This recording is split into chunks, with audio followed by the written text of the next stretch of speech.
جا زندگی مدینے سے جھونکے ہوا کے رات، جا زندگی مدینہ سے جھونکے ہوا کے رات، شاہد کے حضور خفا ہے منا کے رات۔ کچھ ہم بھی اپنا چہرہ باطن سوار لیں، ابو بکر سے وہ نقش، ابو بکر سے وہ آئینے عشق و وفا کے رات۔ مسلمان پہ زندگی، مسلمان پہ دنیا بہت ہی تنگ ہو گئی، فاروق اعظم کے دور کے نقشے اٹھا کے لا، جن سے گناہ نے ہمیں محروم کر دیا، عثمان کے وہ زاویے شرم و حیا کے لا۔ مغرب کی گلیوں میں مارا مارا نہ پھر ہے گدائے علم، مغرب کی گلیوں میں مارا مارا نہ پھر ہے گدائے علم، دروازہ علم سے خراج جا کے لا۔ معزز علماء کرام، میرے نہایت واجب الاحترام بزرگوں، مسلک اہل سنت والجماعت سے تعلق رکھنے والے بزرگ نوجوان دوستوں اور بھائیوں، ہماری آج کی کانفرنس کا عنوان ہے شان مصطفیٰ صلی اللہ علیہ وسلم۔ میں نے اسی عنوان کی مناسبت سے قرآن کریم کی مکمل آیت بھی نہیں، صرف 3 لفظ تلاوت کیے ہیں۔ نمبر 1 محمد، نمبر 2 رسول، نمبر 3 اللہ۔ میں ان 3 لفظوں کی روشنی میں شان مصطفیٰ صلی اللہ علیہ وسلم کے عنوان پر دلائل کے ساتھ گفتگو کروں گا۔ حق جل مجدہ مجھے اپنے مسلک کی وکالت اور ترجمانی کرنے کی توفیق عطا فرمائے۔ مجھے اس بات کا شدت کے ساتھ احساس ہے کہ عشاء کی نماز کے بعد سے خطبہ اور نعت خوان بدل رہے ہیں، مگر سامعین نہیں بدل رہے۔ سامعین وہی ہیں اور سٹیج پر خطبہ بدلتے ہیں۔ سامعین میں سے مغرب کے بعد سامعین میں سے بہت کم لوگ ہیں جن کو پانی کا دودھ ملاتا ہو، خطبہ کو پانی بھی ملتا ہے، چائے اور قہوہ بھی ملتی ہے، اور تازہ دم ہو کر تشریف لاتے ہیں۔ مجھے چونکہ آپ کی ان مجبوریوں کا شدت کے ساتھ احساس ہے، لیکن ایک بات میں معذرت کے ساتھ کہوں گا کہ باقی تو شاید خطبہ بدلے ہیں اور میرا مسلسل سامع بھی بدلتا ہے، اس لیے کہ میرا 2 بجے ایک بیان تھا، عشاء کے بعد دوسرا بیان تھا، 10 بجے تیسرا بیان تھا، اب 2 بجے چوتھا بیان۔ تو میرے سامعین بھی بدل رہے ہیں اور آپ کا خطیب بھی بدل رہا ہے، میں اور آپ بالکل برابر ہیں۔ اس لیے ہمارا جو دل کا بدل کا ہمارا بیلنس برابر ہے، سامع اور خطبہ ہے۔ اور درمیان میں 5ویں بیان کا میں نے اس لیے تذکرہ نہیں کیا وہ بیان خواتین کا تھا اور مختصر سا تھا، اصلاحی بیعت کا تو وہ بیان تھا۔ یوں کہیں تو میرے 5 بیان ہیں، شاید آپ کی 5 تقریب میں اور آپ برابر ہو گئے، ہم ایک جیسے۔ اس لیے میں آپ کا احساس کروں گا، آپ میرا احساس فرمائیں۔ اللہ ہمیں بات سمجھنے کی توفیق عطا فرمائے۔ میں کسی ساتھی بھی گزارش کرتا ہوں کہ جو ہمارے محبت کرنے والے ہیں وہ خوش ہوتے ہیں، باقی حضرات پریشان ہوتے ہیں، تو میں خوش ہونے والوں کے لیے دعا کرتا ہوں اللہ کی مجھے خوشیاں عطا فرمائے، پریشان ہے اللہ ان کی پریشانیاں دور فرمائے۔ آپ حضرات نے آرام فرمانا ہے اور میرا اس بات پھر سفر ہے، یقین فرمائیں 5 گھنٹے کا سفر طے کر کے میں نے پھر بیان کرنا ہے، زور کو پھر بیان کرنا ہے، عشاء کو پھر بیان کرنا ہے۔ میں گزارش اس لیے کر رہا ہوں کہ بس اوقات سامعین کے ذہن میں ہوتا ہے کہ خطیب بدل رہے ہیں اور ہم کیسے بیٹھے ہوئے ہیں، ہمارا خیال بھی نہیں کرتا۔ خیر میں نے عرض کیا کہ شان مصطفیٰ صلی اللہ علیہ وسلم کے عنوان پر میں نے آیت کا حصہ تلاوت کیا ہے، محمد الرسول اللہ۔ ان میں ایک لفظ محمد ہے، ان میں دوسرا لفظ رسول ہے، ان میں تیسرا لفظ اللہ ہے۔ میں لفظ محمد اور لفظ اللہ کو چھوڑ کے لفظ رسول پر بات کرتا ہوں تاکہ ایک بات آپ کی خدمت میں دلائل کے ساتھ پیش کر سکوں۔ محمد الرسول اللہ، اس پیغمبر کا ہم نے کلمہ پڑھا ہے، اس پیغمبر کا ذاتی نام محمد بھی ہے، اس پیغمبر کا ذاتی نام احمد بھی ہے صلی اللہ علیہ وسلم۔ اور میں لفظ رسول کی روشنی میں 3 باتیں عرض کروں گا۔ اللہ نے ہمارے پیغمبر کو رسالت اولیٰ بھی دی ہے، اللہ نے ہمارے پیغمبر کو رسالت کاملہ بھی دی ہے، اللہ نے ہمارے پیغمبر کو رسالت کلیہ بھی دی ہے۔ رسالت اولیٰ کا معنی کہ سب سے پہلے رسالت خدا نے ہمارے پیغمبر کو دی ہے۔ رسالت کاملہ کا معنی خدا نے سب سے کامل نبوت ہمارے پیغمبر کو دی ہے۔ رسالت کلیہ کا معنی کہ سب سے بلند رسالت بھی خدا نے ہمارے پیغمبر کو دی ہے۔ اب میں یوں کہوں گا ہمارا پیغمبر رسول اول بھی ہے، ہمارا پیغمبر رسول کامل بھی ہے، ہمارا پیغمبر رسول اعلیٰ بھی ہے۔ لا الہ الا اللہ محمد الرسول اللہ، جب ہم یہ کلمہ پڑھتے ہیں ہمیں ان 3 باتوں کو ذہن میں رکھنا چاہیے، اس لیے کہ کبھی آدمی کلمہ تو پڑھتا ہے مسلمانوں والا لیکن اس کے اندر معنی کرتا ہے کافروں والا۔ توجہ رکھنا، مسلمان کلمہ تو پڑھتا ہے مسلمانوں والا لیکن معنی کرتا ہے کافروں والا۔ اگر کوئی آدمی کافروں والا عقیدہ رکھے اسے تو کافر کہتے ہیں، اور اگر کوئی بندہ عقیدہ کافروں والا رکھے اور اس کافرانہ عقیدے کو اسلام کہے اسے زندیق کہتے ہیں۔ یہ زیادہ خطرناک جرم ہے۔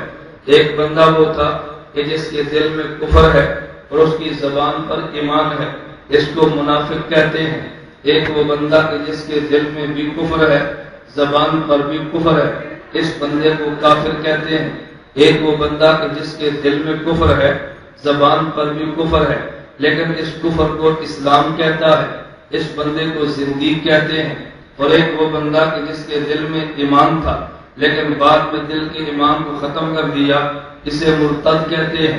منافق کی بھی معافی موجود ہے، عام کافر کی معافی موجود ہے، مرتد کی معافی موجود ہے، لیکن زندیق کی معافی موجود نہیں، کیونکہ زندیق نے جرم وہ کیا ہے اسلام پہ کفر پہ اسلام کا نام دیا ہے۔ کافر ہو اور خود کو کافر کہے یہ جرم چھوٹا ہے، کافر ہو اور خود کو مومن کہے تو یہ جرم بڑا ہے۔ میں یہ بات اس لیے کہہ رہا ہوں، اس وقت قادیانی کلمہ پڑھتے ہیں لا الہ الا اللہ محمد الرسول اللہ۔ ہمارے پاس وہ لوگ کہ جن کو دین کا درد تو ہے مگر دین کا علم نہیں، ان کو علماء کے بیانات کے بعد کئی شبہات پیدا ہوتے ہیں۔ ایک شبہ تو ان کو یہ ہے کہ جب قادیانی کلمہ پڑھتا ہے تو اس کا کلمہ قبول کر لینا چاہیے، عبادت کا پہ کلمہ لکھتا ہے تو کلمہ اس کا مان لینا چاہیے، تو کلمہ پڑھنے میں حرج کی بات کیا ہے، وہ تو ہماری بات کرتا ہے۔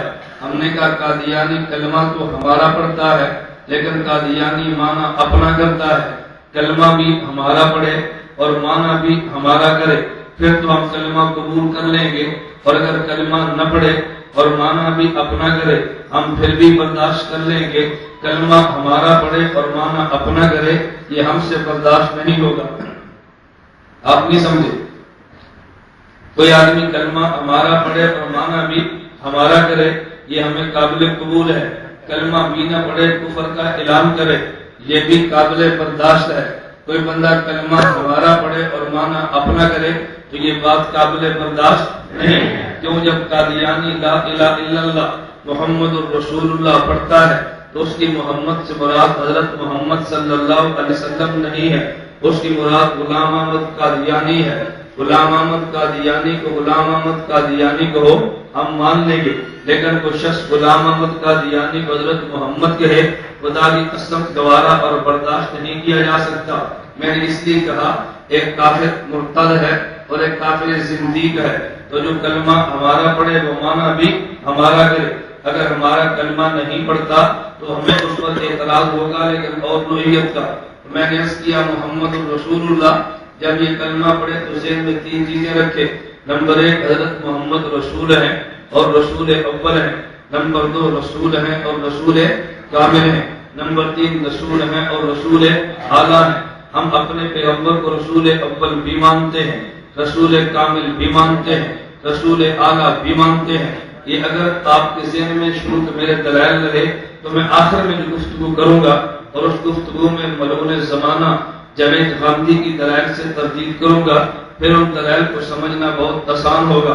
میں ابھی حضرت استاد محترم مفتی محمد حسن صاحب دامت برکاتہ کی خدمت میں عرض کر رہا تھا، ہمارے جو قلعہ چل رہا تھا کہ جاوید غامدی کے مقابلے میں دلائل نہیں آتے، میں نے بڑی تفصیل کے ساتھ قرآن اور گستاخ رسول، احادیث اور گستاخ رسول، آثار صحابہ اور گستاخ رسول، اجماع امت اور گستاخ رسول، فقہائے احناف اور گستاخ رسول، میں نے 5 عناوین پہ الگ الگ کلپس بنا کے انشاءاللہ کل یا پرسوں وہ آپ کو نیٹ کے اوپر دستیاب ہوں گے۔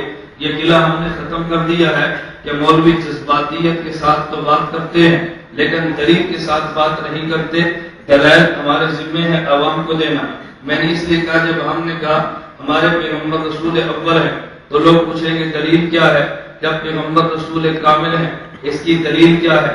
ہمارے پیغمبر رسول اعلیٰ ہیں اس کی دلیل کیا ہے؟ آپ حضرات نے کئی بار پڑھا ہوگا، نبی کریم صلی اللہ علیہ وسلم کی حدیث بھی ہے، فرمایا اللہ کے پیغمبر صلی اللہ علیہ وسلم نے اوتیت علم الاولین والآخرین، خدا نے مجھے اولین کا علم بھی دیا ہے، خدا نے مجھے آخرین کا علم بھی دیا ہے۔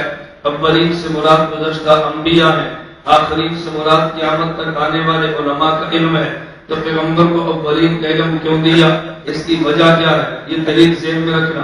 ہمارا اہل سنت والجماعت عقیدہ اور نظریہ ہے، نبی جس قوم کا نبی ہوتا ہے اس قوم کے نبی سے بڑا عالم بھی کوئی نہیں ہوتا، اس قوم میں نبی سے زیادہ حسین بھی کوئی نہیں ہوتا۔ تو پیغمبر چونکہ اولین کے بھی نبی ہیں، آخرین کے بھی نبی ہیں، تو ضروری تھا کہ پیغمبر کو علم اولین کا بھی ملتا، ہمارے پیغمبر کو علم آخرین کا بھی ملتا۔ یہ نبی اول اور نبی آخر جو ہوئے، آپ حضرات نے رسول اکرم صلی اللہ علیہ وسلم کے جہاں اسماء گرامی پڑھے ہوں گے، ایک آپ نے پیغمبر کا نام پڑھا ہے نبی اول اور نبی آخر۔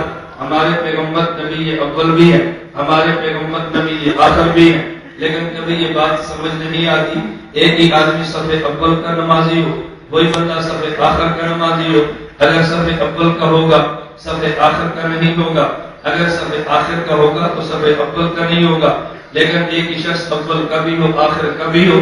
ہم یہی بات پیغمبر کی ذات کے بارے میں کہتے ہیں، ہمارے پیغمبر نبی اول بھی ہیں، ہمارے پیغمبر نبی آخر بھی ہیں۔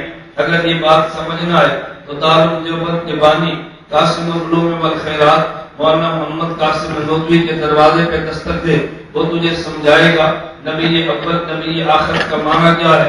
مولانا محمد قاسم نانوتوی رحمۃ اللہ علیہ نے بڑے خوبصورت انداز میں بات کو سمجھایا ہے۔ مولانا قاسم نانوتوی فرماتے ہیں، آپ میری طرف دیکھیں، مولانا نانوتوی نے فرمایا آپ کے ہاتھ میں یہ کاغذ ہے، اس کاغذ پہ آپ دائرہ جب بناتے ہیں تو آپ پرکار کو لے کے دائرہ بناتے ہیں، پرکار کو رکھا ہے، پرکار کا ایک کونا رکھا، اس کے بعد آپ نے خط کھینچنا شروع کیا، جہاں سے پرکار چلی تھی وہاں سے پرکار آ کے رکتی ہے، تو ایک خط جب مکمل ہوا تو دائرہ بنا، لیکن پرکار کا ایک کونا وہ تھا جو آپ نے کاغذ میں رکھا ہے دائرہ بنانے کے لیے، تو جہاں پرکار کو رکھا جائے دائرہ بنانے کے لیے اس کو وہاں ایک نقطہ لگتا ہے، اس نقطے کو مرکز کہتے ہیں، اور یہ پرکار کے دوسرے کونے سے جو لمبا ایک گول خط بنا ہے اسے دائرہ کہتے ہیں۔ ایک نقطہ ہے جو مرکز دائرہ ہے اور ایک اس کے بعد دائرہ ہے۔ فرمایا حضرت آدم سے لے کر عیسیٰ علیہ السلام انہیں دائرہ نبوت کہتے ہیں۔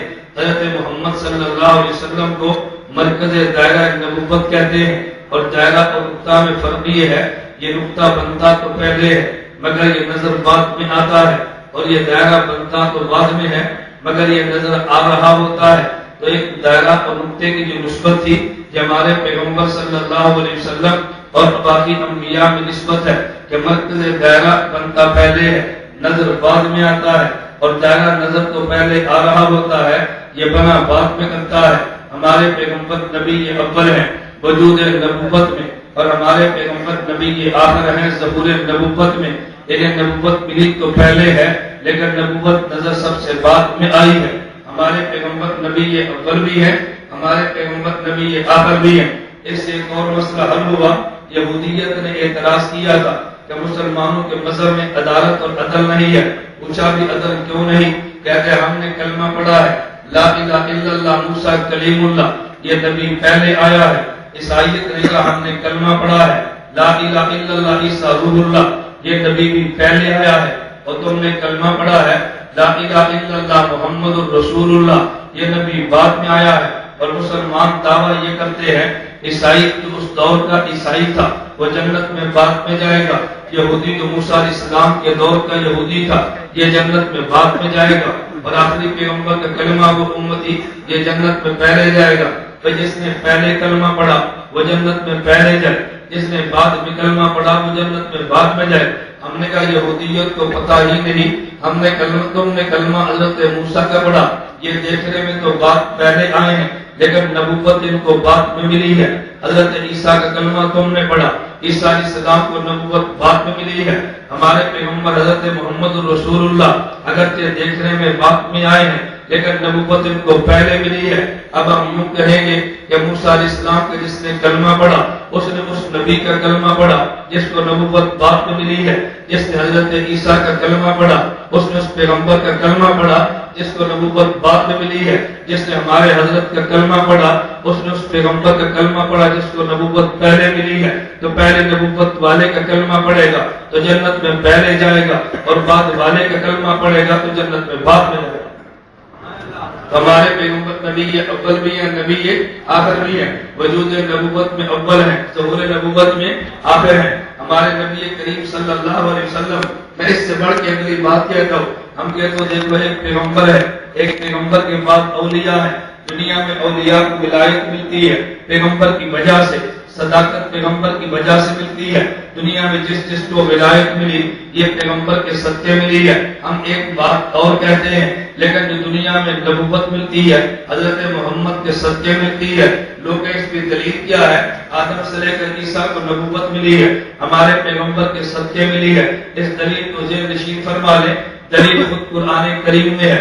اللہ نے قرآن کریم میں فرمایا وَإِذْ أَخَذَ اللَّهُ مِيثَاقَ النَّبِيِّينَ لَمَا آتَيْتُكُم مِّن كِتَابٍ وَحِكْمَةٍ ثُمَّ جَاءَكُمْ رَسُولٌ مُصَدِّقٌ لِّمَا مَعَكُمْ لَتُؤْمِنُنَّ بِهِ، یہ دیکھو اے میں تمام نبیوں سے وعدہ لیتا ہوں کہ تم نے میرے محمد کا کلمہ پڑھنا ہے۔ اب آپ ذرا توجہ فرمائیں، ایک کلمہ پڑھتا ہے، ایک جس کا کلمہ پڑھا جاتا ہے تو کلمہ پڑھنے والے کو کمال ملتا ہے، اس کی برکت سے جس کا کلمہ پڑھا ہے۔ تو پھر میں یوں کہوں گا حضرت آدم کی امتی کو، اگر آدم کی امتی کو اگر خدا نے درجات دیے ہیں حضرت آدم کا کلمہ پڑھنے کی وجہ سے، عیسیٰ علیہ السلام کی امتی کو اگر کمال ملا ہے تو عیسیٰ علیہ کلمہ کی وجہ سے، تو آدم سے لے کر عیسیٰ کو کمال ملا ہے ہمارے پیغمبر کے کلمہ پڑھنے کی وجہ سے۔ میں دوسری بات اور بھی کہتا ہوں، ایک مسجد کا امام ہے، ایک مسجد کا مقتدی ہے۔ ارے امام کی نماز بھی ہوتی ہے، مقتدی کی نماز بھی ہوتی ہے، لیکن مقتدی کو کمال امام کی وجہ سے ملتا ہے، امام کو کمال مقتدی کی وجہ سے نہیں ملتا۔ ہمارے پیغمبر امام بنے ہیں، 1,24,000 انبیاء مقتدی بنے ہیں، تو مقتدی کو کمال امام کی وجہ سے ملتا ہے، امام کو کمال مقتدی کی وجہ سے نہیں ملتا۔ تو باقی انبیاء کو جو کمال ملا ہے ہمارے پیغمبر کی وجہ سے ملا ہے، امام پیغمبر کی وجہ سے ملا ہے، اور صاحب پیغمبر کی وجہ سے ملا ہے۔ ولی کو ولایت پیغمبر کی وجہ سے ملتی ہے، نبی کو نبوت امام الانبیاء کی وجہ سے ملتی ہے۔ ہمارے پیغمبر نبی یہ اول ہے۔ میں اپنے لفظوں میں یوں کہتا ہوں، آدم سے لے کر عیسیٰ انبیاء ہیں، ہمارے پیغمبر امام الانبیاء ہیں۔ ان دونوں میں فرق کیا ہے؟ ایک کلمہ انبیاء کا پڑھتا ہے، ایک بندہ کلمہ امام الانبیاء کا پڑھتا ہے، جس نے انبیاء کا کلمہ پڑھا ہے، اس کی مثال تو ایسے ہے جیسے وہ تالاب سے پانی پیتا ہے، اور جس نے کلمہ امام الانبیاء کا پڑھا ہے اس کی مثال ایسے ہے کہ جیسے وہ چشمے سے پانی پیتا ہے، چشمے سے پانی نکلا کرتا ہے، تالاب میں پانی جمع ہوا کرتا ہے۔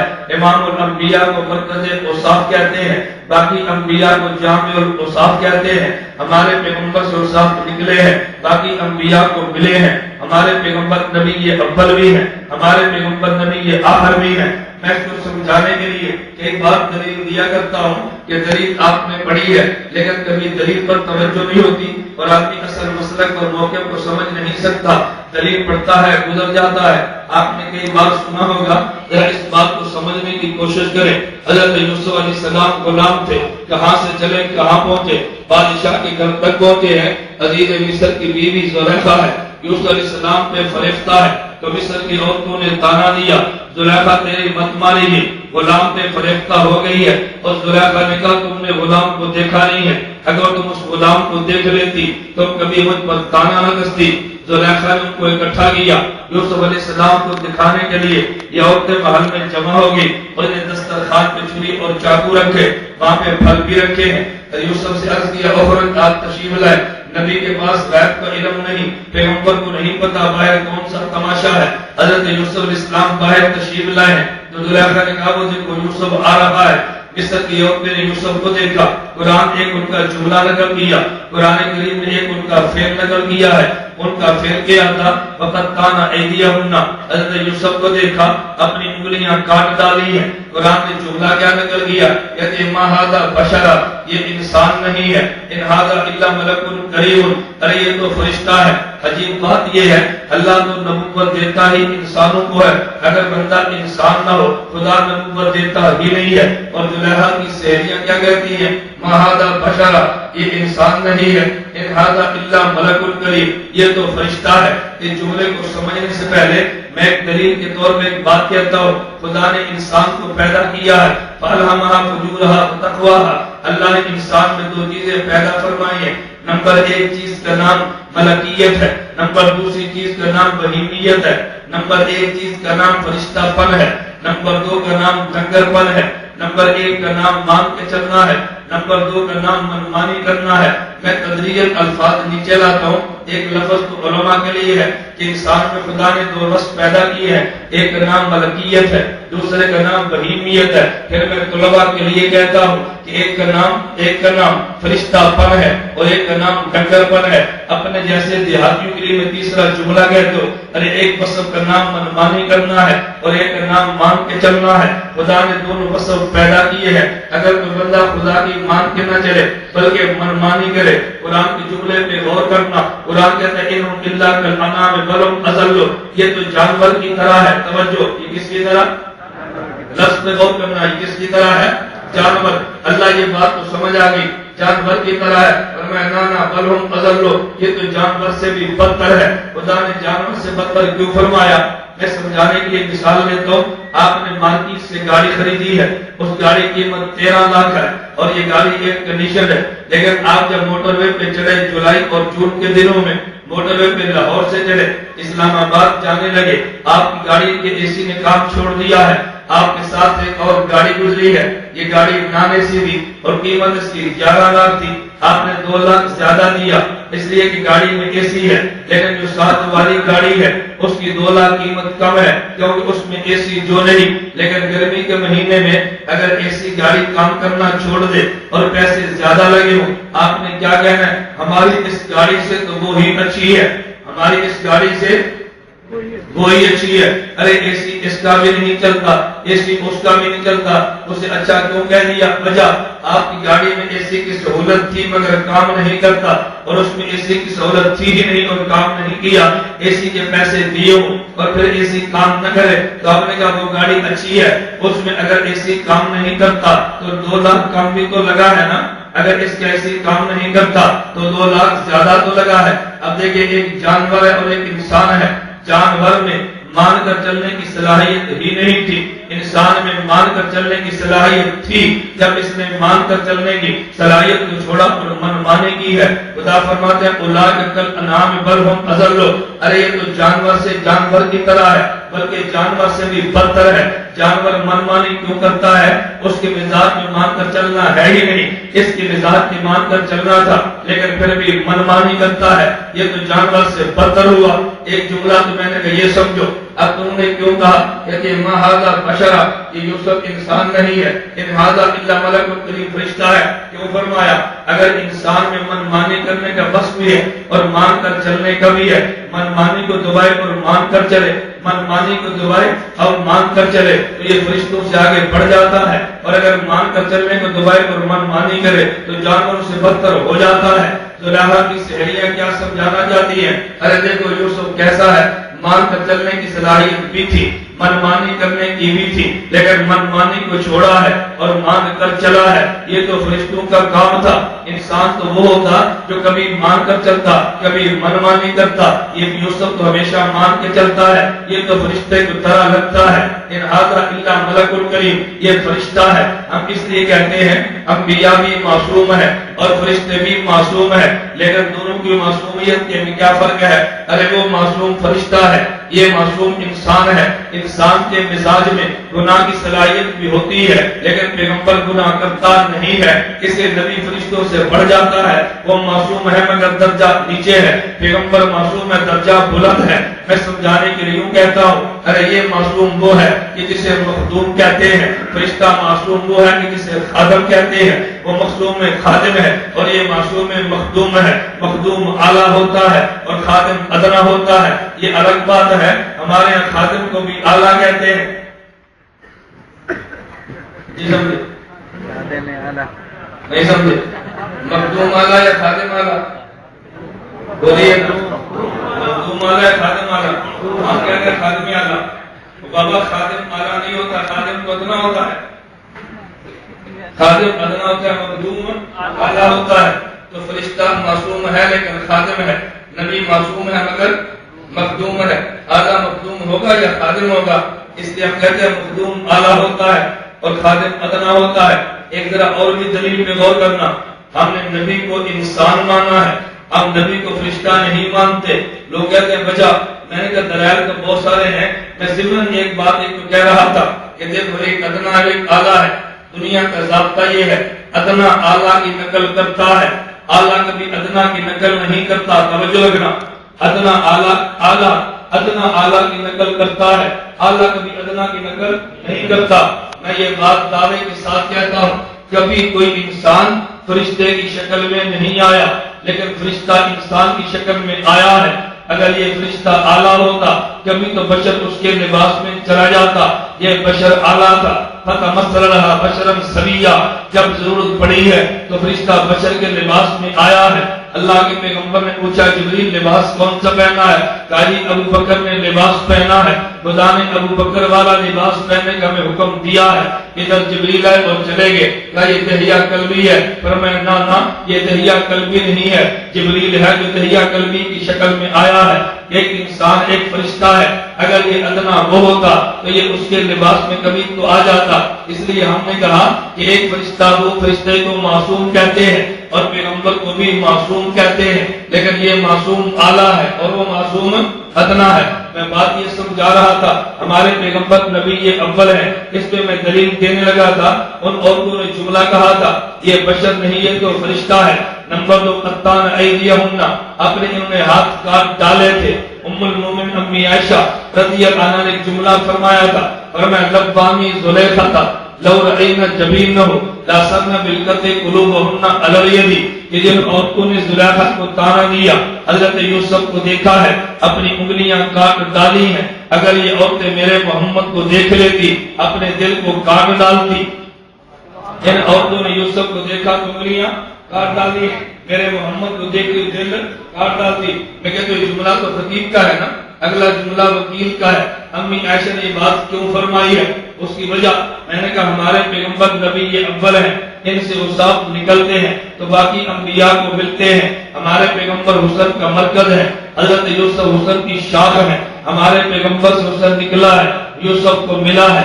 انسانی بدن میں دیکھیں، انسان کے بدن میں انگلیاں بھی ہیں، انسان کے بدن میں دل بھی ہے۔ ارے دل کو مرکز بدن کہتے ہیں اور انگلیوں کو شاخ بدن کہتے ہیں۔ ہمارے پیغمبر کو مرکز حسن کہتے ہیں، یوسف علیہ السلام کو شاخ حسن کہتے ہیں۔ انہوں نے شاخ حسن کو دیکھا ہے تو شاخ بدن کو کاٹا ہے۔ اگر مرکز حسن کو دیکھ لیتی تو مرکز بدن کو کاٹ ڈالتا۔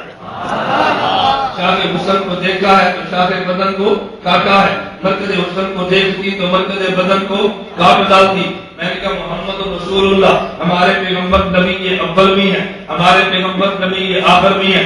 آگے چلیے، میں ایک بات کو اختصار سے آگے چلا رہا ہوں۔ نمبر 2، ہمارے پیغمبر نبی کامل بھی ہیں۔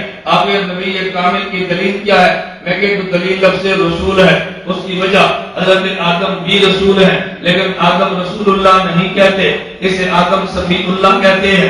حضرت نوح رسول ہیں، نوح رسول اللہ نہیں کہتے، انہیں نوح نجی اللہ کہتے ہیں۔ حضرت ابراہیم رسول ہیں، انہیں رسول اللہ نہیں کہتے، ابراہیم خلیل اللہ کہتے ہیں۔ حضرت موسیٰ رسول ہیں، ان کو رسول اللہ نہیں کہتے، ان کو حضرت موسیٰ کلیم اللہ کہتے ہیں۔ حضرت عیسیٰ رسول ہیں مگر رسول اللہ نہیں کہتے، انہیں روح اللہ کہتے ہیں۔ ہمارے پیغمبر رسول ہیں، انہیں رسول اللہ کہتے ہیں۔ کبھی آپ نے غور کیا وجہ کیا ہے؟ جب وہ بھی رسول ہیں تو رسول کہنا بھی چاہیے نا۔ قرآن کریم نے خود اعلان کیا ہے، تلک رسول فضلنا بعضهم علی بعض، ارے میرے پیغمبر سے پہلے رسول گزرے ہیں مگر تم ان کو رسول اللہ کہنا نہیں، میرے پیغمبر کو تم نے رسول اللہ کہنا ہے۔ وجہ کیا ہے؟ ذوق تازہ تمہیں دلیل پہ غور کرنا۔ رسول رسالت سے بنا ہے، رسالت کا معنی ہوتا ہے اللہ سے علم و عمل کو لے لینا، امت کو علم و عمل دے دینا۔ میں نے علم و عمل کہہ کے ایک اعتراض کا جواب دیا ہے۔ بعض لوگ کہتے ہیں، صحیح بخاری میں حدیث موجود ہے، نبی کریم صلی اللہ علیہ وسلم نے فرمایا انما قاسم اللہ یعطی، ارے خدا دیتا ہے، میں محمد تقسیم کرتا ہوں۔ جب تقسیم نبی کرتے ہیں اولاد حضرت محمد سے لے لو نا، جب تقسیم حضور کرتے ہیں تو رزق پیغمبر سے مانگ لو نا۔ میں نے کہا مانا وہ سمجھا ہی نہیں ہے، اس لیے میں نے یہ کہا تھا نبی تقسیم وہ کرے گا جو چیز پیغمبر کو ملی ہے، جو پیغمبر کو نہ ملی ہو وہ پیغمبر تقسیم کرے گا کیسے؟ اگر اولاد کا دینا پیغمبر کو ملا ہوتا، پیغمبر کی خود اولاد دنیا سے کیوں جاتی؟ اگر اس کا دینا پیغمبر کو ملا ہوتا، پیغمبر کے گھر میں فاقہ کیوں آتا؟ اگر بیماروں کو شفا دینا یہ پیغمبر کے اختیار میں ہوتا، پیغمبر میں مرض کیوں آتا؟ میں نے اس لیے کہا ہے رسالت کا معنی یہ ہے علم و عمل خدا سے لے لینا، علم و عمل امت کو دے دینا۔ نبی علم و عمل لیتا ہے اور آگے امت کو دیتا ہے، لیکن حضرت آدم نے لیا اور دیا ہے، عیسیٰ علیہ السلام علم و عمل لیا اور دیا ہے۔ ان کے لینے کا انداز اور ہے، ان کے لینے کا انداز اور ہے، ان کے دینے کا انداز اور ہے، ان کے دینے کا انداز بھی اور ہے۔ ارے اور کا مطلب کیا ہے؟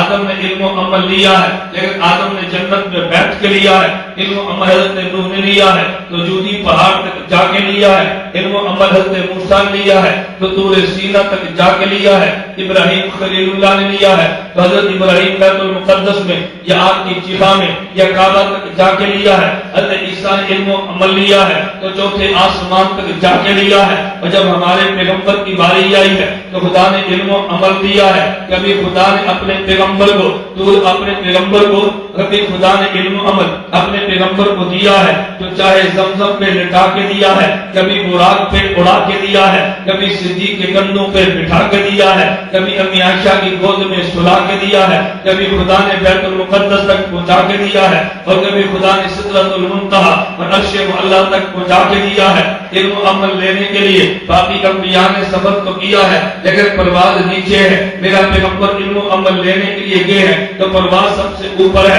سب سے اوپر ہونے کا معنی کیا ہے؟ لیکن تو قرآن کے دو لفظوں پہ غور کرنا، قرآن کہتا ہے ان اول بیت وضع للناس للذی ببکہ، یہ سب سے پہلا مقام جو لوگوں کے لیے بنا ہے اس کا نام کعبہ اور بیت اللہ ہے۔ پیغمبر یہاں سے چلے ہیں، جب پیغمبر عرش پہ گئے ہیں دینے کے لیے تو پیغمبر یہاں سے چلے ہیں، اور جب عرش کی باری آئی ہے ذرا قرآن کریم کی تلاوت کریں، وسع کرسیہ السماوات والارض، اللہ فرماتے ہیں خدا کی کرسی آسمانوں کے اوپر ہے، وکان عرش علی الماء، خدا کی کرسی پہ سمندر ہے، سمندر پہ خدا کا عرش ہے، عرش کے اوپر کوئی مخلوق نہیں ہے۔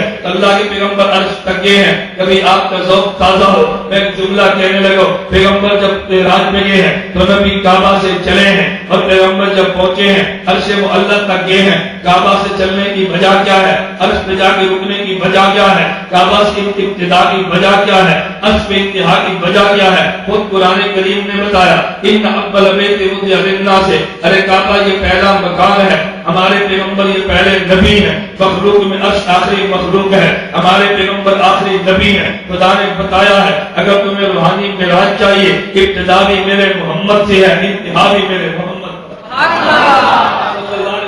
ابتدا بھی میرے محمد سے ہے اور انتہا بھی میرے محمد پر ہے۔ میں یہ سمجھا رہا تھا پیغمبر عرش تک یہ ہے اور پیغمبر نے گفتگو خدا سے کی ہے، عرش پہ جا کے کی ہے۔ میں عقیدے کی بات کر رہا ہوں، تھوڑا سا جاگنے کی کوشش فرمانا، عقیدے کی بات کر رہا ہوں۔ اہل سنت والجماعت عقیدہ ہے اللہ کی ذات ہر جگہ پہ ہے، بے شک بولیے اللہ کی ذات، بولیے اللہ کی ذات ہر جگہ پہ ہے۔ اور بعضوں کا عقیدہ یہ ہے کہ نانا اللہ کی ذات ہر جگہ پہ نہیں ہے، اللہ کی ذات تو عرش پہ رہتی ہے، خدا ہر جگہ پہ نہیں۔ میرا اور تیرا عقیدہ اللہ کی ذات ہر جگہ پہ ہے۔ انہوں نے دلیل کیا دی ہے، کہتے ہیں اگر اللہ کی ذات ہر جگہ پہ ہے تو حضور گفتگو کرنے کے لیے عرش پہ کیوں گئے تھے؟ جب اللہ نے پیغمبر سے گفتگو براہ راست کی ہے تو عرش پہ بلا کے کی ہے۔ اگر اللہ عرش پہ نہیں ہے تو پھر بتائیں حضور وہاں کیوں گئے ہیں؟ اس سے معلوم ہوتا ہے خدا عرش پہ تھے تبھی گفتگو کے لیے عرش پہ بلایا ہے۔ میں نے کہا اس دلیل کو کبھی سہارا نہ بنانا، اگر تم اس دلیل کو سہارا بنا دیا یہ تمہاری دلیل قرآن بھی توڑ دے گا اور یہ دلیل نے ٹوٹ جانا ہے۔ کہتے ہیں کیوں؟ میں نے کہا تم یہ کہو گے خدا عرش پہ ہے، ہماری دلیل کیا ہے؟ حضور کو گفتگو کے لیے عرش پہ بلایا ہے، تو کل یہودی کہہ دے گا خدا کو ہے دور پہ رہتا ہے۔ دلیل کیا ہے؟ اللہ نے گفتگو کے لیے حضرت موسیٰ کو ہے دور پہ بلایا ہے۔ تم نے کہا تھا خدا عرش پہ ہے، دلیل کیا ہے؟ اللہ نے حضور کو گفتگو کے لیے عرش پہ بلایا ہے۔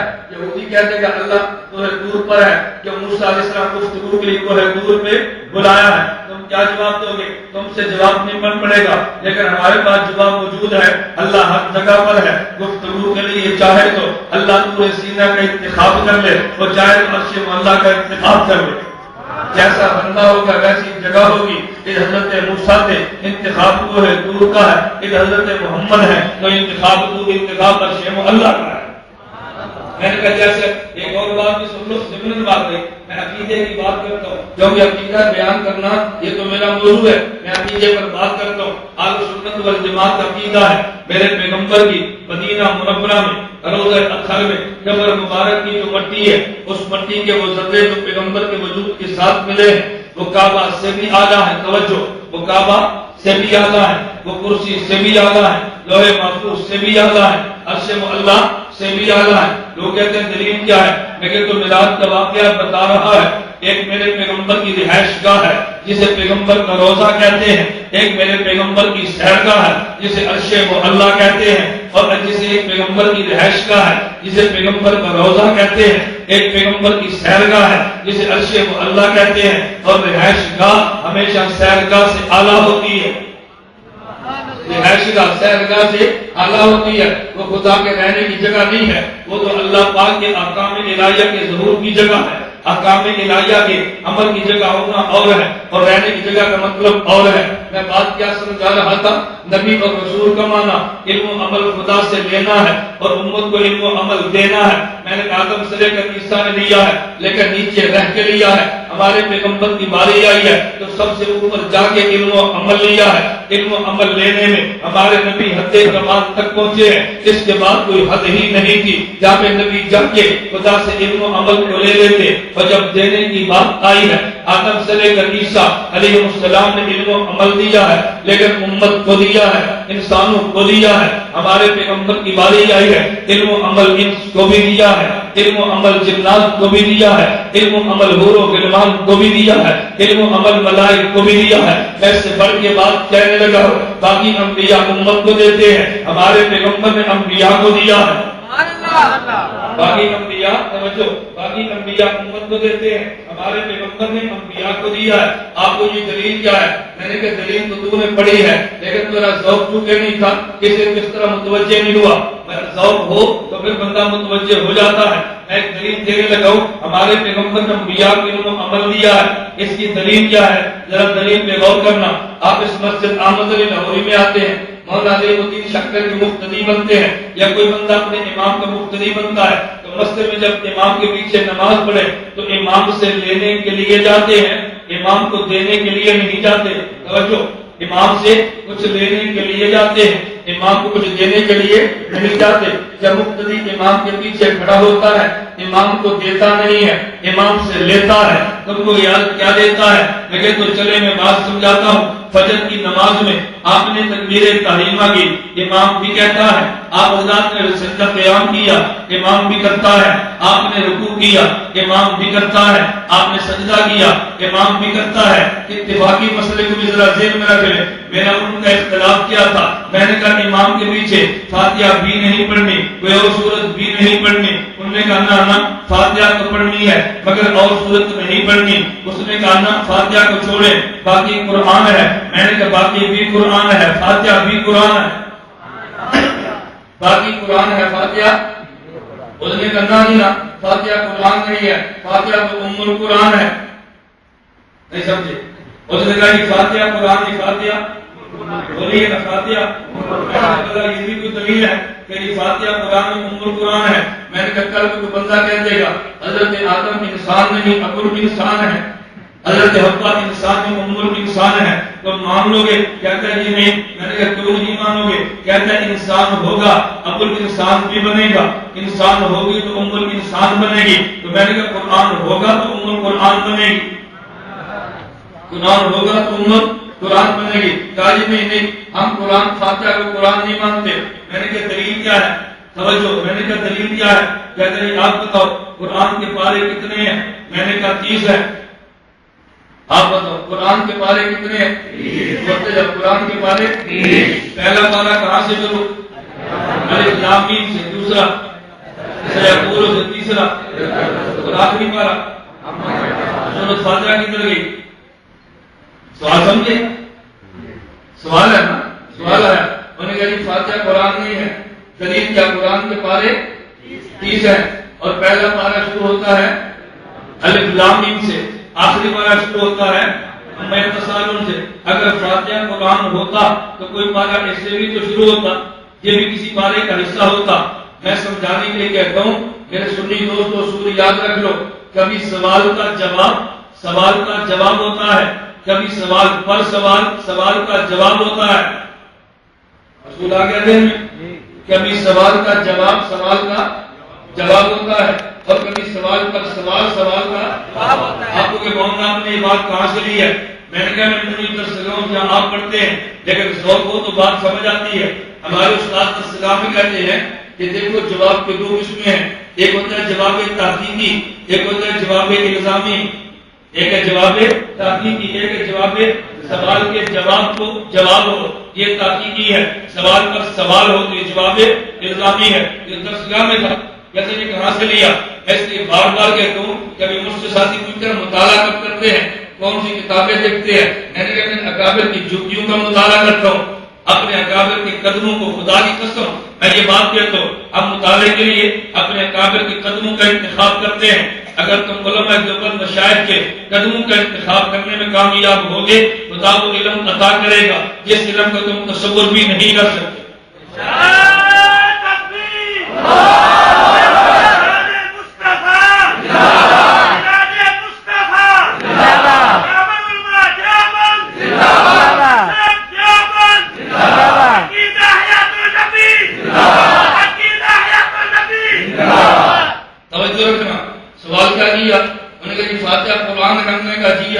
کہتے ہیں قرآن کے پارے کتنے ہیں؟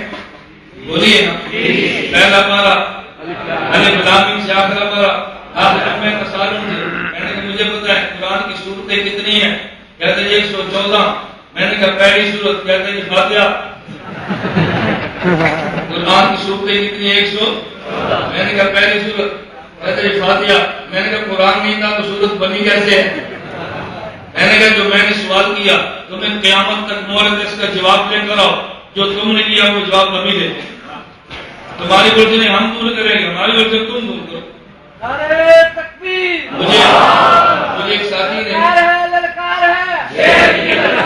مجھے ایک لڑکے نے چڑ دی، کہا جی نہ ایک لڑکے نے کیسر دی، کہا جی مولانا گھومر صاحب اس کیسٹ کو سنے اور جواب دے.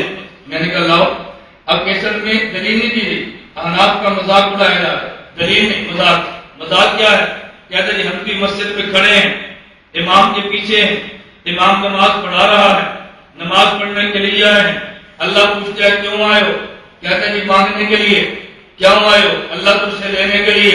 اللہ کہتا ہے مانگو. چپ. اللہ کو بولتا نہیں، چپ. تقریر ہو رہی ہے، اب بولتے صحیح پھر بھی چپ. اللہ کو میں بولتا کیوں نہیں ہوں؟ کہ منہ بنا کے ہوتے ہیں. اللہ نے بول اندازہ دل سے بڑا کرتا ہے اور پوری فرم رابطی کرنی مننی ابو نہیں پتی مننی. اللہ نے کچھ مانگ لیا کہنا میں نہیں منگنا ابو نہیں منگنا گا پھر مانتے کرتی ہے. اب لوگ پریشان ہوں گے نا. کیسے کہی کہتے ہیں نے جواب. میں نے کہا یہ تو چٹکی ہوں کبھی چٹکی کا کھیل ہے، یہ کون سا جواب ہے؟ میں نے کہا توجہ کرو. حضرت امام اعظم ابو حنیفہ اللہ کی قبر پہ کروڑ رحمتیں نازل فرمائے. اپنے امام کی ترجمانی کرتے ہو یہ بات کہتا ہوں کہ میرے امام نے یوں فرمایا اللہ بہت بڑا ہے، ہم بہت چھوٹے ہیں. اللہ بہت بڑا ہے، ہم بہت چھوٹے. اور جب چھوٹے بڑے کے دربار میں جائیں تو کبھی اکٹھے ہو کر جاتے ہیں، کبھی اکیلے جاتے ہیں. جب اکٹھے ہو کر جائیں تو سارے نہیں بولتے، ایک بولتا ہے باقی تائید کرتے ہیں. سبحان اللہ سبحان اللہ سبحان اللہ. حنیفہ تیری عصمت کو سلام ہے، سلام ہے. حنیفہ تیری عصمت کو سلام ہے. اللہ بہت بڑے ہیں، ہم بہت چھوٹے. جب چھوٹے بڑے کے دربار میں اکٹھے ہو کر جائیں تو ایک بولتا ہے باقی تائید کرتے ہیں. اور میں تم جب اکٹھے آؤ تو پھر ایک بولتا ہے جو امام نمائندہ ہے تم آمین کہہ کے تائید کر دینا. اور جب سارے اکیلے جاؤ تو بڑے کے دربار میں الگ الگ جائیں تو ہر ایک بولتا ہے. تو جب جماعت کی صورت میں آؤ تو امام بولے گا تم چپ رہ کے تائید کرنا.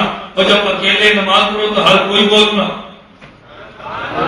میں نے کبھی عقل ہو تو وہ نیبا کی بات سمجھ آتی ہے، اور اگر رومال کے ساتھ تو بھی ساتھ عقل بھی نکل جائے تو پھر امام کی بات تو سمجھ نہیں آتی. قصور میرے امام کا نہیں، قصور تو تیرا تھا. ایک اور کیسٹ آئی تو مولانا صاحب نے جواب جو میں نے کہا لاؤ کیس پہ وہ کر دی تو صرف فرمان کی کیسٹ آئی تھی. الحمدللہ میں نے دندان شکن جواب دیا، معراج زبانی کی آئی ہے، ہم نے منہ توڑ جواب دیا ہے. اب جاوید خامجی کی باری ہے انشاءاللہ آئے گی. زیادہ آسانی ہے. میں نے کئی بار احباب سے کہا میری مجبوری کہ مجھے سٹیج سے فرصت نہیں ملتی، میری مجبوری میں کئی بار کہتا ہوں آپ دعا کرو اللہ مجھے کوئی ایسا شخص دے دے جو مجھے کہے مولانا خرجات میرے ذمہ تو کام کر. میں دیکھتے ہوں دجالوں کے جوابات کیسے آتے. ہماری مجبوری صبح کی، دوپہر کی، شام کی، ہر وقت دوڑنے کی وجہ سے ان سیریز کے جواب نہیں آتے. آپ دعا کرو میں بار اگر اللہ مجھے ایک ایسا شخص دے دے جو کہتے وسائل میرے ذمہ کام تو کر کے دکھا، تو میں اللہ نے چاہا تو سالوں کا کام مہینے میں نہ کروں تو پھر میں یہ تحدیث میں نعمت کے طور پہ بات کرتا ہوں. الحمدللہ دن میں اتنے سفر کر کے تازہ دم ہو کے بولتے رہنا یہ اکابر کی دعاؤں کا صدقہ ہے. اور میں اللہ کا شکر ادا کرتا ہوں کہ پورے ملک میں تمہیں کوئی ایک خانقاہ کا بزرگ ایسا نہیں ملے گا جو تمہارے سامنے میری تردید کرے. ہر بزرگ الحمدللہ میری تائید کرتا. میں اس اللہ کا شکر ادا کرتا ہوں. مثلا کہ دیوبند کی ہر جماعت دیوبند ہو، جھوٹ بول کے خود کو دیوبندی نہ کرے، دیوبند ہو تو الحمدللہ سب ہمارے سر پہ اللہ کے اکابر کا سایہ ہمارے سروں پہ قائم اور دائم رکھے. یہ کیسے کا یہ جواب دے میں نے کہ بتائے اب مذاق اڑایا جا رہا ہے. انہوں نے کہا جی دیکھو سینہ پاک ہے، زیر ناف جگہ ناپاک ہے. سینہ پاک ہے، زیر ناف جگہ ناپاک ہے. کہتے ہیں پاک جگہ پہ ہاتھ باندھو گے تو مسئلہ کیا جدید بنے گا. زیر ناف ناپاک جگہ پہ ہاتھ باندھو گے تو مسئلہ کیا حناف بنے گا. تمہاری مرضی ناپاک جگہ پہ ہاتھ باندھو، تمہاری مرضی پاک جگہ پہ ہاتھ باندھو. اب بندہ پریشان ہو کر بڑی دلیل آئی ہے. میں نے کہا دلیل نہیں آئی کہ گوسلہ ہے. دلیل نہیں آئی کہ گوسلہ. میں مثال دیا کرتا ہوں کہ گجرانوالہ میں گھوڑے تانگے بہت ہیں. بابا جی گھوڑے تانگے پر بیٹھے جا رہے تھے اور اچانک دائیں طرف اپنے تانگے کو موڑا. پیچھے 1 to 5 FSC کا اسٹوڈنٹ تھا. تو جب بابا جی نے موڑا اس نے بڑی مشکل سے بریک مار کے موٹر سائیکل کو روکا اور غصے میں آ کر اس لڑکے نے کہا کہ بابا جی جب آپ نے دائیں طرف مڑنا تھا آپ ہاتھ کا اشارہ دے دیتے، بابا جی فرمانے لگے تینوں تریا کا لمبا بانس نہیں دسیا، پھر ایک ہاتھ بال ایک چھوٹی سی بانس دس پڑی تھی تو آیا قاضی اس کے مل پڑھانا بڑا پروفیسر دے گئے.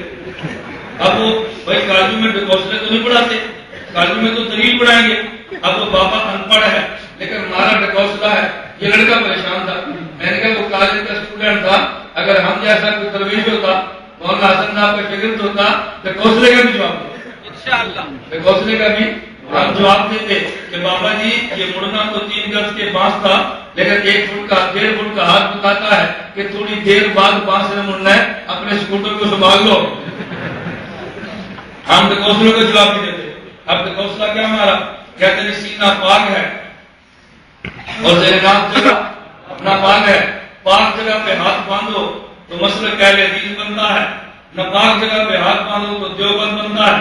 کیسے بھائی میں نے کہا بھی چلو جو تم نے کہا اس کو مان کے بات کرتے ہیں. میں نے مان لیا سینہ پاک ہے، میں نے مان لیا زیر ناف جگہ ناپاک ہے. تو پخانے کی جگہ زیر ناف ہے، زیر ناف تو زیر ناف کے لیے ہاتھ بایاں یا دایاں بولیے بایاں یا دایاں. ہمارے امام نے فرمایا کیونکہ ہاتھ زیر ناف باندھنے ہیں تو ہاتھ بایاں رکھ لینا. ہاتھ اب یہ تو ناپاک اوپر دایاں رکھ لو. ہمارے امام نے فرمایا کہ مجھے سوال کرنا ہے کہ زیر ناف جگہ ناپاک ہے تو تم ہاتھ کون سا رکھ لو؟ بایاں. بایاں تو ہوتے زیر ناف کے لیے رکھ لو، اوپر دایاں رکھ لو. میں نے کہا یہ سوال تھا. اب سینہ بھی پاک ہے اور ہاتھ بھی پاک ہے تو یہاں بھی پاک جگہ پہ اور یہاں بھی پاک جگہ پہ تیری تقریر تو ختم ہو گئی. میں نے کہا ایک سوال میں کرتا ہوں قیامت تک کی مہلت ہے، تم بھی جواب دو. ہمارا سوال ہے قیامت تک کی مہلت، لاؤ جواب. میں نے کہا بھائی سینہ تم نے کہا پاک ہے، زیر ناف جگہ تم نے کہا ناپاک ہے. اگر سینے تک داڑھی رکھو مسئلہ کے عذاب بنتا ہے، زیر ناف تک لے کر جاؤ مسئلہ کا حدیث بنتا ہے. سینے تک ہاتھ باندھو تو مسئلہ کے عذاب بنتا ہے اور زیر ناف تک لے کر جاؤ تو. اب میں پوچھتا ہوں کہ جو پاک داڑھی تھی اس ناپاک جگہ تک لے کر گیا، وہاں جو بال تھے شریف نے کہا وہ بھی صاف کر دو، تو نے کہا نہیں یہ بھی لے کر جاؤ. ہمارے دلیل کا جواب تم دو. تو جیسا ہوں جیسے ہوں. میں نے کہا بھی نہ چھیڑو نہ چھیڑخانی کرو، میں تمہیں کچھ نہیں کہتا. اور میں بارہ کہتا ہوں یہ دیکھو مال روڈ پہ مشترکہ اسٹیج تھا، ہم آئے کہ نہیں آئے؟ آئندہ بھی آئیں گے. مشترکہ اسٹیج ہوگا آئیں گے، نہ مجھ سے رسالت پہ تحفظ کریں گے. ہماری علمی جنگ اپنی جگہ پر ہے، مشترکہ اسٹیج اپنی جگہ پر. میں ابھی ابھی جو میرے میزبان مجھے لا رہے تھے تو مجھے کہا تھا مولانا نموز رسالت کے اسٹیج پہ ایک راشی بھی آیا تھا. میں نے کہا کیوں آیا تھا؟ کہتے ہیں حضور کے ممکن کو سزا دو، میں نے اس کو ساتھ لے کر قانون بنا لو، پھر قانون اسی خلاف استعمال کر دو. نہیں سمجھے؟ تھوڑا سا جذبات سے ہٹ کر سوچو نا. میں نے مانا ختم نبوت کا قائل نہیں ہے، میں مانتا ہوں صحابہ کا قائل نہیں ہے، میں مانتا ہوں گستاخ رسول ہے. اس کو ساتھ لے کے قانون بنا لو، پھر اسی خلاف عدالت میں جا کے قانون استعمال کر دو. یہ طریقہ ٹھیک ہے غلط ہے؟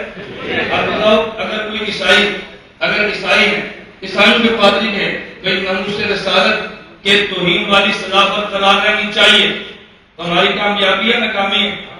بولیے نا. عیسائیوں کو ساتھ ملا کے قانون پاس کرا لو، پھر ان کے خلاف قانون استعمال کرا دو. یہ ہمارے اکابر یوں نہیں فیصلے کرتے. یہ بات سنجیدگی سے لو، اپنے مشائخ اور اکابر پر اعتماد کرو. انشاءاللہ خدا کی قسم یہ فتح اور نصرت تمہارے قدم چومے. کوئی رائے ہمارے خلاف بھی ہو، ہم اپنی رائے اکابر پر فنا کر دیں. ہم اپنی رائے اکابر پہ فنا کر دیں گے. اخلاص و باللہیت کے پہاڑ ہے. چلے بات لمبی ہوگی. میں یہ کہہ رہا تھا کہ امام بھی قیامت کرتا ہے، مقتدی بھی قیامت. بولیے نا مقتدی بھی قیامت. اب جب قیامت کا دن ہوگا امام کو پوری نماز کا اجر ملے گا، اور جس نے امام کے پیچھے قرآن نہیں پڑھا اس سے پوری نماز کا اجر ملے گا یا نہیں؟ بولتے جاؤ نا. ملے گا یا نہیں؟ ملے گا. سوال ہے جب اس نے قرآن پڑھا نہیں اجر کیوں ملے گا؟ ہم کہیں گے امام نے پڑھا ہے تو اسے اجر ملا ہے، تو گویا مقتدی امام سے لیتا ہے، امام کو دیتا کچھ نہیں. تو تیرے امام نے قرآن پڑھ کے اجر تجھے لے کر دیا ہے. آدم سے لے کر عیسیٰ علیہ السلام سارے نبی جمع ہیں. ہمارے پیغمبر امام بنے ہیں تو ہمارے امام نے تو پڑھا ہے لیکن باقی نبیوں نے نہیں پڑھا. امام قرآن پڑھ رہا ہے, نبی نہیں پڑھ رہے, ہمارے نبی نے پڑھا ہے تو باقی انبیاء کو اجر ملا ہے. تیرا امام تجھے دیتا ہے, امام الانبیاء انبیاء کو دیتے ہیں تو باقی نبیوں نے امت کو دیا ہے, ہمارے پیغمبر نے انبیاء کو دیا ہے. باقی انبیاء نے امت کو دیا اور ہمارے پیغمبر نے انبیاء کو دیا ہے. تو میں نے کہا رسالت کا معنی علم و عمل, خدا سے لینا ہے, امت کو دینا ہے, تو یہ لینے میں بھی اعلیٰ ہے اور دینے میں بھی اعلیٰ ہے. یہ کاملین سے بھی آگے بڑھا تو لینے میں حد کمال تک پہنچا ہے, دینے میں حد کمال تک پہنچا ہے. دلیل پہ غور کرنا, میں اس نے کہا ہمارے پیغمبر رسول کامل ہے. کیا مانا؟ آدم رسول تو ہے, آدم رسول اللہ کہنا نہیں ہے. عیسیٰ رسول تو ہے, رسول اللہ کہنا نہیں ہے. ہمارے پیغمبر رسول ہے, رسول اللہ کہنا بھی ہے. اللہ وہ رسول تھے, رسول اللہ کیوں نہیں کہنا؟ پر میں ابھی ایک مقام باقی ہے. حضرت موسیٰ رسول تو ہے, کہنا نہیں, ابھی ایک مقام باقی ہے. عیسیٰ رسول تو ہے مگر کہنا نہیں, ابھی ایک مقام باقی ہے. جب محمد آگے ہیں یہ سارے مقام طے ہو گے, پر میں رسول اللہ کہنا ہے, رسول اللہ کہنا, محمد رسول اللہ. آخری بات میں نے کہا ہمارے پیغمبر رسول اول بھی ہیں, ہمارے پیغمبر رسول کامل بھی ہیں, ہمارے پیغمبر رسول اعلیٰ. کا مطلب توجہ رکھنا, ایک ہے اصحاب وصف صداقت ہے, وصف امانت ہے, وصف عدالت ہے, اور ایک ہے نبوت. دنیا میں صدیق تو کئی ہوں گے لیکن نبی سے بڑا صدیق کوئی نہیں ہوتا. دنیا میں امین تو کئی ہوں گے, نبی سے بڑا امین کوئی نہیں ہوتا.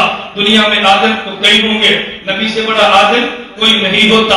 اب میں یوں کہتا ہوں صداقت نبی پہ ختم ہو جاتی ہے, نبی سے بڑا صدیق ہی کوئی نہیں. امانت نبوت پہ ختم ہوتی ہے, پیغمبر سے بڑا امین کوئی نہیں ہے. ہر ایک کمال سارے نبی پہ ختم ہوتے ہیں. لیکن ہم یوں کہیں گے ایک ہوتا ہے خاتم کا معنی آخری, ایک ہے خاتم کا معنی اعلیٰ. آپ کہتے ہیں اور بھائی فلاں پہ قرات ختم ہے, اس سے بڑا قاری کوئی نہیں. ارے بھائی فلاں بندے پہ سخاوت ختم ہے, اس سے بڑا سخی کوئی نہیں. ہم کہتے ہیں صداقت نبوت پہ ختم ہے, نبی سے بڑا صدیق کوئی نہیں. نبی صداقت میں اعلیٰ ہے, امانت نبی پہ ختم ہے, نبی سے بڑا امین کوئی نہیں. نبوت پہ امانت ختم ہے. ارے عدالت نبی سے بڑا عادل کوئی نہیں, عدالت نبوت پہ ختم ہے. کیا مطلب نبوت عدالت میں اعلیٰ ہے؟ تو پھر میں یوں کہوں گا صداقت نبوت پہ ختم ہے, عدالت نبوت پہ ختم ہے, امانت نبوت پہ ختم ہے, شجاعت نبوت پہ ختم ہے, امانت نبوت پہ ختم ہے, نبوت حضور پہ ختم ہے. نبوت حضور پہ ختم ہے. انبیاء سے بڑا صدیق کوئی نہیں, ہمارے پیغمبر سے بڑا نبی کوئی نہیں. انہیں نبی کہتے ہیں, انہیں خاتم الانبیاء کہتے ہیں, اور جو خاتم الانبیاء ہو اس کی رسالت اولیٰ بھی ہے, رسالت کاملہ بھی ہے, رسالت اعلیٰ بھی ہے. ہمارے پیغمبر رسول اول بھی ہیں, رسول کامل بھی ہیں, رسول اعلیٰ. جان دن میں بیٹھ گیا خلاصہ کیا ہوگا؟ آپ کے بیان کا خلاصہ دیکھ میرا کرنا. ہمارے پیغمبر رسول اول بھی ہیں, ہمارے پیغمبر رسول کامل بھی ہیں, ہمارے پیغمبر رسول اعلیٰ بھی ہیں. دعا فرمائیں ہمیں اس اعلیٰ اور کامل اور اول رسول کی ایسی اطاعت کی توفیق عطا فرمائے جیسے کرنی چاہیے. اس لیے میں بالکل آخری بات کروں, اس لیے میں بڑے دعوے کے ساتھ کہتا ہوں کہ جو شخص توحید اس پیغمبر کی کرتا ہے, جو توحید اس پیغمبر کی کرتا ہے, ایسے شخص کو زندہ رہنے کا کوئی حق حاصل نہیں. اور ہم الحمدللہ اس پہ خوش ہیں. ہمارے قابل کی محنت کے صدقے میں حکومت اس بات کو تسلیم کر لیا ہے کہ گستاخ رسول کی سزائے موت ہے. گستاخ رسول کی سزائے موت ہے. ہم اس پہ جزاک اللہ شکریہ ادا کرتے ہیں. اب یوں نہ کہا کرو بھائی ٹھیک ہے گھٹنے ٹیک دیے ہیں, لیکن جو ٹیک ہی دیے ہیں تو مان لو بہت اچھا, گھٹنے ٹیک کر بھی اچھا کام کرے تو اس کو شاباش دے دینی چاہیے. اللہ پاک ان کو جزائے خیر عطا فرمائے. اللہ ان کو آئندہ بھی نموذج رسالت کے مسئلے پہ علماء کا تعاون کرنے کی توفیق عطا فرمائے. وآخر دعوانا الحمدللہ رب العالمین. میں نے آپ سے گزارش کی ہے, جاوید خاندی کا بنیادی موقع یہ تھا قرآن میں گستاخ رسول کی سزا نہیں ہے. قرآن میں 5 آیات گستاخ رسول کی حدیث میں سزا نہیں, اس میں 8 احادیث ہیں. اس میں صحابہ کے ساتھ تو کئی ایک اجماع امت و فقہاء احناف کے والے. میں نے گزارش کی تھی کہ ہم نے تفسیر اس کو دلائل جمع کر دیے ہیں, آپ چاہیں تو کل نیٹ پہ دیکھ لیں, اور چاہے چند دنوں بعد جامعہ حقانی رابطہ کر کے سیڑھیاں حاصل کریں، پچھلا لائبریری میں رابطہ کر کے سیڑھیاں حاصل کریں. اب انشاءاللہ رحمت جی کے اعتراضات کی باری ہے اور وہ اعتراضات کے جواب کلک باز دیں گے. اس کا اعتراض پھر جواب، پھر اعتراض پھر جواب، پھر اعتراض پھر جواب، تاکہ عوام اس کی گفتگو بھی سنیں، اس کے دلائل بھی سنیں اور پھر دلائل کا ہمارا جواب بھی سنیں. کہتے ہیں قرآن میں ہے کہ کوئی اور خدا ہوتا تو عرش پر چڑھنے کی کوشش کرتا، کہیں بھی قرآن میں نہیں. ممادی کہتے ہیں کہ مولانا مناظر سے بھاگ گیا. کہنے تو کہنے سے کیا فرق پڑتا ہے؟ کسی آدمی کی زبان کو بند نہیں کر سکتے ہیں. اللہ پاک مجھے عذاب کرو، میں مناظری سے دوڑتا ہوں، مناظر سے نہیں دوڑتا. ممادی کہتے ہیں مناظری، ہم کہتے ہیں مناظرہ. مجھے ایک ساتھ نے کہا فرید قاری سے بات کرو گے، میں نے کہا فرید قاری سے ہوگا تو مناظری ہوگا. بولے فرید سے کرو گے، میں نے کہا مناظری ہے. یونس سے کرو گے، میں نے کہا مناظری ہے. لطیف الرحمان سے کرو گے، میں نے کہا مناظری ہے. کہتے ہیں کس سے کرو گے؟ میں نے کہا جماعت کی قیادت سے کروں گا تاکہ روز کا مسئلہ. یہ کہتے ہیں قیادت کو نہیں لانا، ان سے کرو. میں نے کہا ان سے کرنا ہے، مولانا قاری صاحب کو لے لو، مولانا آصف کو لے لو، بھائی ہارون کو لے لو، ان کے لیے تمہاری ٹیم بیٹھی ہے. کہتے ہیں انہوں نے تیرے نہیں کرنا ہے. میں کہتے گجرات میں بھائی پلیز کو لے آؤ. کہتے ہیں ان کو نہیں لانا تاکہ ان کی زندگی محفوظ رہے، یہ کافی. اللہ ہم سب کی بات سمجھنے کی توفیق عطا فرمائے. الحمدللہ رب العالمین والصلاۃ والسلام علی رسول اللہ وعلی آلہ وصحبہ اجمعین. اے اللہ ہم سب گناہوں کو معاف فرما دے، خطاؤں سے درگزر فرما دے، جائز حاجات کو پورا فرما دے، مشکلات کو دور فرما دے، آخرت کے ساتھ دین کی خدمت کے لیے قبول فرما لے. اے مولا کریم اپنے پیغمبر کے ناموس کے لیے ہم سب کو قبول فرما. خاتمہ بالایمان، خاتمہ بالخیر فرما. بھائیوں سے جن کے سارے ثواب کے لیے محفل منعقد کی، اے اللہ تم کو اس کا اجر و ثواب عطا فرما. اے اللہ مولانا علی الدین شاکر کی ساتھی کی محنت کو قبول فرما. قیامت کے دن نبی کریم صلی اللہ علیہ وسلم کی ہم سب کو شفاعت نصیب فرما. صلی اللہ تعالی علی رسول خیر خلقہ محمد